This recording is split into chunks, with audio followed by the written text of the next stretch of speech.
Are you officially divorced from Keyshia Cole, or has the divorce still not been finalized? Well, I was under the impression that the divorce was finalized. I hadn't received the paperwork, but you know, in divorce issues, once you finish with everything, it takes a while for you to actually receive the paperwork. But there were some things in there that wasn't finalized, but we both have came, you know, to agreements on it as far as like, you know, seeing DJ and making sure everything is split down the middle in terms of like our time with him and like where he stays weekly. That's pretty much it. And so it's done. It's just a matter of it being filed and presented to the courts. We've all came to agreement on what we want. So it's a wrap for it. We just waiting on the paperwork. Do you stay in contact with Keyshia Cole, and is there any chance of you two getting back together? To answer the second question, absolutely not. Like, there's no chance. But for the first question, of course, you know what I mean? That's the mother of my child. And, you know, we try to do the best we can to raise my son and make sure, you know, he has everything at his disposal. So yeah, we stay tight in that regard and we co-parent the best we can. But anything outside of that is dead. Yeah, there's nothing else there. So are you currently in a custody battle over your son, and are you expecting child support payments from Keyshia, or has that been worked out? Nah, like, there was never an instance where I've asked for anything or she's wanted anything from me. There's no custody battle. I'm not trying to take him from her and she's not trying to take him from me. The only issue we've had is outside of our schedules being busy, just trying to come to an agreement on how long he's with me, what holidays he'll be with her, and just as far as like sharing time with him.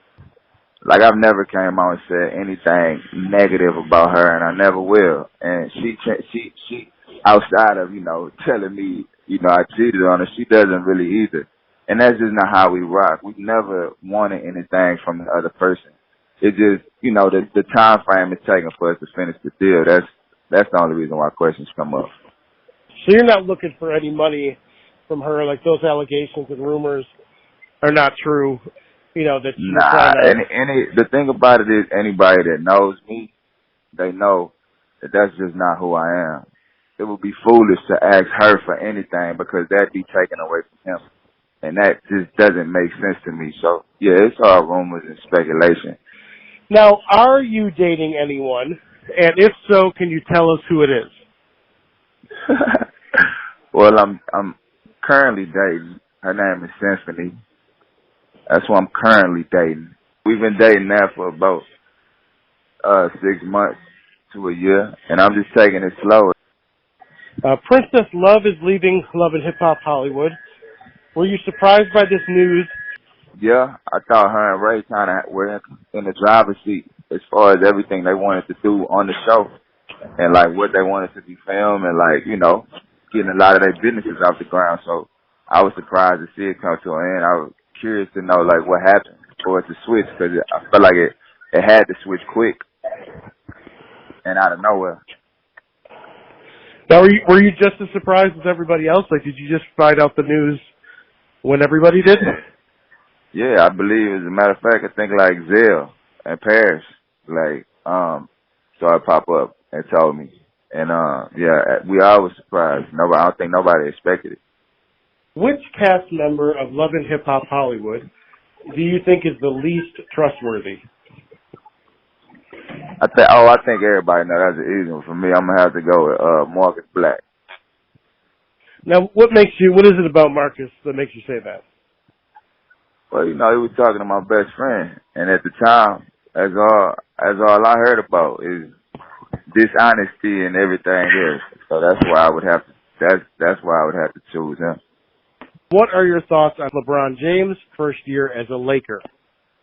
I never imagined they wouldn't make the playoffs, but the Lakers will never be down for too long, especially with him on the roster. So you think that a lot of people that are overreacting, saying, you know, he was a waste of money and you know, he's at the end. Like, you think he's gonna be able to bounce back? Biggest overreaction ever. I'm not even gonna let you finish asking a question that has any disrespect to LeBron, because to me, I feel like he's top two greatest players ever. Because I know what he's capable of with a cast of guys that come ready to play. So, nah, I believe 100% he's gonna come back next year, and the Lakers gonna be a problem. Hey, yo, what's good? This is Booby Gibson, and you tuned in to the Domenick Natty Show. Gang.